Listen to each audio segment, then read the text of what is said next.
What's up? It's me again. Got some glare in my glasses here.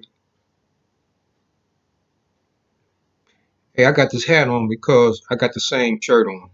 So I'm doing two videos. Doing my two TV show videos. Believe it or not, this hat says Montreal, Canada. I should have had this on the on the Canada video, but I forgot I even had it. But anyhow, hey, oh yeah, at the end of this video, please like, subscribe, and give me a thumbs up. It seems to help. That's why I keep saying it at the beginning of every video now. But anyhow, this video, this random road story has to do with the time that I filmed uh, "Be a Star," which was filmed in Nashville, which was filmed at the Grand Ole Opry. And I said Opry because a lot of people think it's opera, but it's actually Opry. But anyhow, oh yeah, and it was on the the Nashville Network, the TV production that actually filmed and uh, produced the show. But anyhow, I really liked doing that show. It was like a first class production for sure. I think the only show that I did, TV show that I did that rivaled it was probably HBO when I did Def Comedy Jam. The Nashville Network was, like I said, one of my favorite shows to do, and it wasn't even because of the response I got from the audience, which probably wasn't the best out of all the shows that I did. I probably got the least response on that show, but it still, all in all, was a good show. Now, I really dug it because they they treated you like a star for sure, first class, man. They treated you like a star. First of all, they put you up in first class accommodations. Second thing is when you got to the Grand Ole Opry, they gave you your own personal assistant. And when I say personal assistant, this person never left your side. They made sure that you got to makeup. They sat there and make up until you got finished. They also made sure that if there was anything that you wanted, you didn't have to go get it. Their job was to go get it for you. If you wanted something to drink, something to snack on, if you wanted to talk to somebody, if you had any issues about anything, that personal assistant was there to assist you. They also was there to make sure that you um, was there backstage when it was your time to be filmed.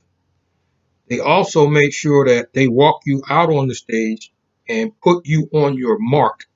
And what I mean by that is they got some tape on the floor where they want you to stand, which is the best place for you to be seen on the camera. They wanted to make sure that everything was precise. They had a mark for you to stand right there, and that's the best camera shot, the best lighting, and everything. So to have that was the first time I had a personal assistant to assist me with everything. So the people ahead of time told me when they invited me to do the show to bring two sets of clothes because they said if you do well, we'll have you to film a second show. So just in case everything go good, make sure you got to change your clothes. Change clothes, and we'll film you on the next show because they had different acts. It was like a variety show. They had bands, they had singers, ventriloquists, comedians, and they shot a whole show, and then they would uh, set everything up, and they would shoot another show. I think they probably shot just like most TV productions. They probably shot 4 or 5 shows, probably more than that. They probably, I think, maybe up to 6 shows a day that they would do. But what they would do is, if they wanted you to do a second show, they would make sure you was on the next show. That way, you wouldn't have to around all day waiting to film. So I did my show, and like I said, it was an okay show for me because comics are their own worst critics. I thought I did okay. I didn't think I did well. I didn't think I was that well received as far as my response. But then again, it was the Nashville Network in Tennessee and at the Grand Ole Opry. Not that that should have made any difference, but the kind of material that I was doing wasn't necessarily material that was all that relatable to that crowd. There was like older Caucasian, um, I don't know. I guess they were suburban people or whatever, maybe country people. I don't know where the hell they live, but anyhow, some of them jokes they just didn't relate to all that well. And I was used to doing nightclubs and comedy clubs, different sort of crowd. But they liked me well enough for me to make the next show. So after I did that show, the lady that was, handling everything, I guess she was a stage production manager, producer of the show, or whatever her job was. She said that they liked what I did and they would like to invite me to stick around and film the next show. And I was like, sure. So I had brought my clothes there.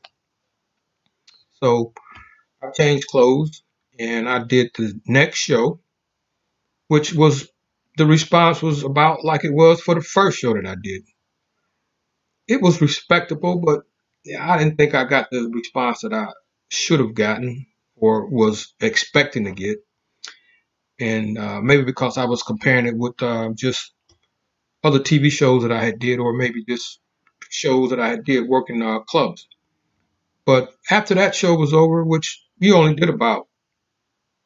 did maybe 5 minutes tops. And I think when they edited it down, they aired maybe 3 minutes of it.